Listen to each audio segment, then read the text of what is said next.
No शेव नवंबर क्यों मनाया जाता है, और आज मैं आपको एक ऐसे इंसान से मिलवाने वाला हूँ जो कि आधे इंसान और आधी मशीन है। और केसर इतना महंगा क्यों होता है, तो यही सब जानने के लिए वीडियो को एंड तक जरूर देखिए। और चैनल पर नए हैं तो चैनल को सब्सक्राइब करके नोटिफिकेशन बेल आइकन को जरूर दबाइए। फैक्ट नंबर 1 गाइस, आपने नवंबर के महीने में देखा होगा कि कई लोग शेव नहीं करवाते और बहुत से लोग तो अपनी दाढ़ी व बाल भी बढ़ाते हैं, और इसका मेन रीजन है नो शेव नवंबर। लेकिन क्या आपने कभी सोचा है कि नवंबर महीने को ही नो शेव नवंबर के रूप में क्यों मनाया जाता है? तो दरअसल बात नवंबर 2007 की है, जब अमेरिका के शिकागो शहर में रहने वाले मैथ्यू हिल की कैंसर से मौत हो गई। और उसके बाद उनके 8 बच्चों ने उनके पिता को सम्मान देने के लिए उन्हीं के पिता की तरह कैंसर से लड़ रहे लोगों की मदद के लिए नो शेव नवंबर कैंपेन की शुरुआत की। और इस कैंपेन को कैंसर और प्रोस्टेट कैंसर के प्रति जागरूकता फैलाने के लिए शुरू किया गया। इस कैंपेन को सपोर्ट करने वाले लोग नवंबर महीने में अपनी दाढ़ी व बालों को कटवाना बंद कर देते हैं और बालों पर किए जाने वाले खर्च को इस कैंपेन में डोनेट करते हैं। इस कैंपेन की शुरुआत नवंबर से हुई थी, इसलिए नवंबर महीने को ही नो शेव नवंबर के रूप में मनाया जाता है। फैक्ट नंबर 2, आजकल आपने देखा होगा कि फिल्मों की शुरुआत अक्सर रेलवे स्टेशन से होती है। हर एक मूवी में कहीं ना कहीं रेलवे स्टेशन का सीन भी जरूर दिखाया जाता है। लेकिन क्या आपको पता है कि इंडियन रेलवे फिल्म की शूटिंग के लिए कितना पैसा चार्ज करती है? तो अगर फिल्म की शूटिंग के दौरान एक इंजन और एक बोगी की डिमांड की जाती है तो भारतीय रेलवे एक दिन के लिए करीब 50 लाख रुपए लेती है। और अगर शूटिंग रेलवे परिसर में की जा रही है तो कैटेगरी के हिसाब से रेट डिसाइड किया जाता है, जिसमें A1 कैटेगरी स्टेशन की लाइसेंस फीस होती है 1 लाख रुपए, वहीं B1 और B2 स्टेशन के लिए 50,000 प्रति दिन के हिसाब से पे करना पड़ता है। फैक्ट नंबर 3, YouTube पर आप हर दिन बहुत सारी वीडियोस देखते हैं, लेकिन उन वीडियोस में से कुछ शॉर्ट वीडियोस तो कुछ लॉन्ग वीडियोस होती हैं। लेकिन क्या आपको पता है कि YouTube की अब तक की सबसे लंबी वीडियो कौन सी? तो YouTube की सबसे लंबी वीडियो है 596 आवर्स 31 मिनट और 21 सेकेंड्स, और वीडियो का टाइटल है the longest video on YouTube। और वीडियो को मॉल्टी टोस्टर मीडिया नाम के एक YouTube चैनल ने अपलोड किया है। और सबसे कमाल की बात तो ये है कि इस वीडियो को अगर आप लगातार देखेंगे तो आपको इसे देखने में लगभग 25 दिन का समय लग जाएगा। तो क्या आप इस वीडियो को 25 दिन तक लगातार देखना चाहेंगे? हमें कमेंट सेक्शन में जरूर बताइएगा। फैक्ट नंबर 4 गाइस, आपने बचपन में पेंसिल का इस्तेमाल तो जरूर किया होगा, लेकिन क्या आप जानते हैं कि एक पेंसिल की लंबाई 17.8 से 18 सेंटीमीटर तक होती है। और एक पेंसिल में इतना ग्रेफाइट होता है कि इससे आप 55 किलोमीटर लंबी लाइन खींच सकते हैं, कम से कम 50,000 शब्द लिख सकते हैं। और क्या आपको पता है कि पेंसिल को बनाने के लिए सर्वश्रेष्ठ ग्रेफाइट श्रीलंका, मेडागास्कर और मैक्सिको में पाया जाता है। एक पेड़ से लगभग 3 लाख से ज्यादा पेंसिल बनाई जा सकती है।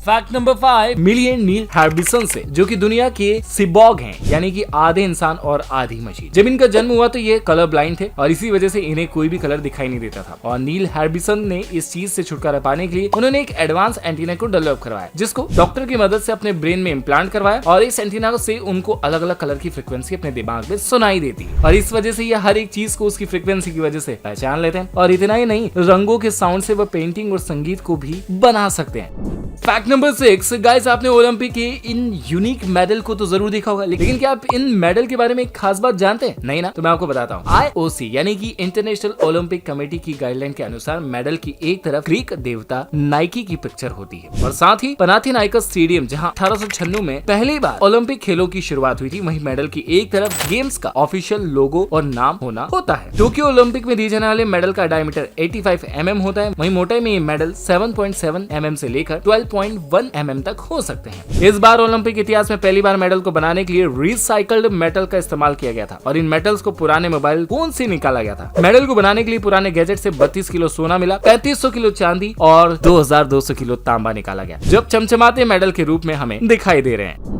फैक्ट नंबर 7 गाइस, आपने केसर यानी कि सैफरॉन के बारे में तो जरूर सुना होगा, और आपको ये भी पता होगा कि आज के समय में केसर सबसे महंगा मसाला है। बाजार में केसर की कीमत लगभग 2.5 लाख रुपए से लेकर 3 लाख रुपए के बीच है। लेकिन क्या आपने कभी सोचा है कि केसर इतना महंगा क्यों है? तो केसर के महंगे होने का कारण है इसे मशीन से नहीं बल्कि हाथों से निकाला जाता है। इसके अलावा केसर का जो फूल होता है वो बहुत ही कम समय के लिए खिलता है, और जिस दिन ये खिलते हैं इन्हें उसी दिन तोड़ा जाता है। केसर के फूल में 3 नाजुक धागे निकलते हैं, और इसी वजह से लगभग 75,000 फूलों में से सिर्फ 400 ग्राम सूखा केसर मिलता है, और इन्हीं सब कारण से केसर इतना महंगा होता है। फैक्ट नंबर 8, हम सभी से बचपन में कॉमन सवाल जरूर पूछा जाता है कि बेटा बड़े होकर क्या बनोगे? और हमारे पास मोस्टली डॉक्टर, इंजीनियर, पायलट के अलावा कोई चौथा जवाब होता ही नहीं। लेकिन आज मैं आपको बताने वाला हूँ कि जनता के सेवक कहे जाने वाले राष्ट्रपति, प्रधानमंत्री और गवर्नर की सैलरी कितनी होती। तो सबसे पहले बात करें राष्ट्रपति की, तो हमारे देश के राष्ट्रपति को लगभग 5 लाख रुपए प्रति महीना दिया जाता है। फिर उपराष्ट्रपति की बात करें तो 4 लाख रुपए प्रति महीना। उसके बाद आते हैं राज्य के गवर्नर, जिन्हें 3 2,50,000 रुपए प्रति महीना दिया जाता है वेतन के रूप में, और सुप्रीम कोर्ट के जज जिन्हें 2,50,000 प्रति महीने की सैलरी दी जाती है। और अब लास्ट में हमारे मोदी जी यानी हमारे प्रधानमंत्री जी की जो सैलरी होती है वो है 2,80,000 रुपए प्रति महीना। सो इतनी सैलरी देखकर तो मेरा मन भी राजनीति में उतरने को कर रहा है, क्योंकि इसके बाद ही मैं कह सकता हूँ उदय भाई की तरह दौलत है, शौहरत है, इज्जत है।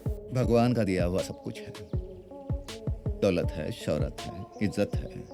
फैक्ट नंबर 9, वैसे तो हमारे देश में सभी कलर के कपड़े पहनने की आजादी है और इसलिए रणवीर सिंह कुछ भी पहनकर घूमते रहते हैं। लेकिन क्या आपको पता है कि आप मलेशिया में पीले रंग के कपड़े नहीं पहन सकते, क्योंकि मलेशिया देश में पीले रंग के कपड़ों पर रोक लगाई हुई है। ऐसा इसलिए क्योंकि 2015 में हुए प्रोटेस्ट में बहुत सारे लोगों ने मलेशिया की गवर्नमेंट के करप्शन के खिलाफ पीली टी शर्ट पहनकर प्रोटेस्ट किया था और उनकी टी शर्ट पर बैसी लिखा हुआ था, और बैसी का मलय भाषा में मतलब है क्लीन, और प्रोटेस्ट के दौरान इसे क्लीन और फेयर प्रोटेस्ट के लिए इस्तेमाल किया जा रहा था। इसी कारण वहाँ के होम मिनिस्टर ने पीले कपड़ों के खरीदने, बेचने और प्रोडक्शन पर रोक लगा दी, और खासकर उन कपड़ों पर जिन पर ये वर्ड बैसी लिखा हुआ है। फैक्ट नंबर 10, हमारे इंडिया में टूथपेस्ट का मतलब होता है कोलगेट, क्योंकि मोस्टली घरों में इसी का इस्तेमाल किया जाता है। और ये तो आपको पता ही होगा कि कोलगेट एक अमेरिकन कंपनी है जिसे साल 1803 में विलियम कोलगेट ने स्टार्ट किया था। लेकिन आपको ये जानकर हैरानी होगी कि कंपनी पहले साबुन बनाने वाली कंपनी थी, और विलियम कोलगेट की मृत्यु के 16 साल बाद करीब 1873 में इस कंपनी ने अपना पहला टूथपेस्ट लॉन्च किया था। अब बात करें कोलगेट की मीनिंग की, तो कोलगेट एक स्पेनिश वर्ड है, और स्पेनिश में कोलगेट का मतलब होता है हैंग योरसेल्फ, मतलब आप अपने आप को फांसी लगाइए, यानी कि आप रोज सुबह अपने आप को फांसी लगाते हैं, मतलब सुसाइड करते हैं। तो गाइस आज की वीडियो के लिए इतना ही, मैं मिलूंगा आपसे अगली वीडियो में। तब तक हमारे चैनल को सब्सक्राइब कर दीजिए, उस नोटिफिकेशन बेल आइकन को ऑल के साथ हिट कर दीजिए। Bye bye.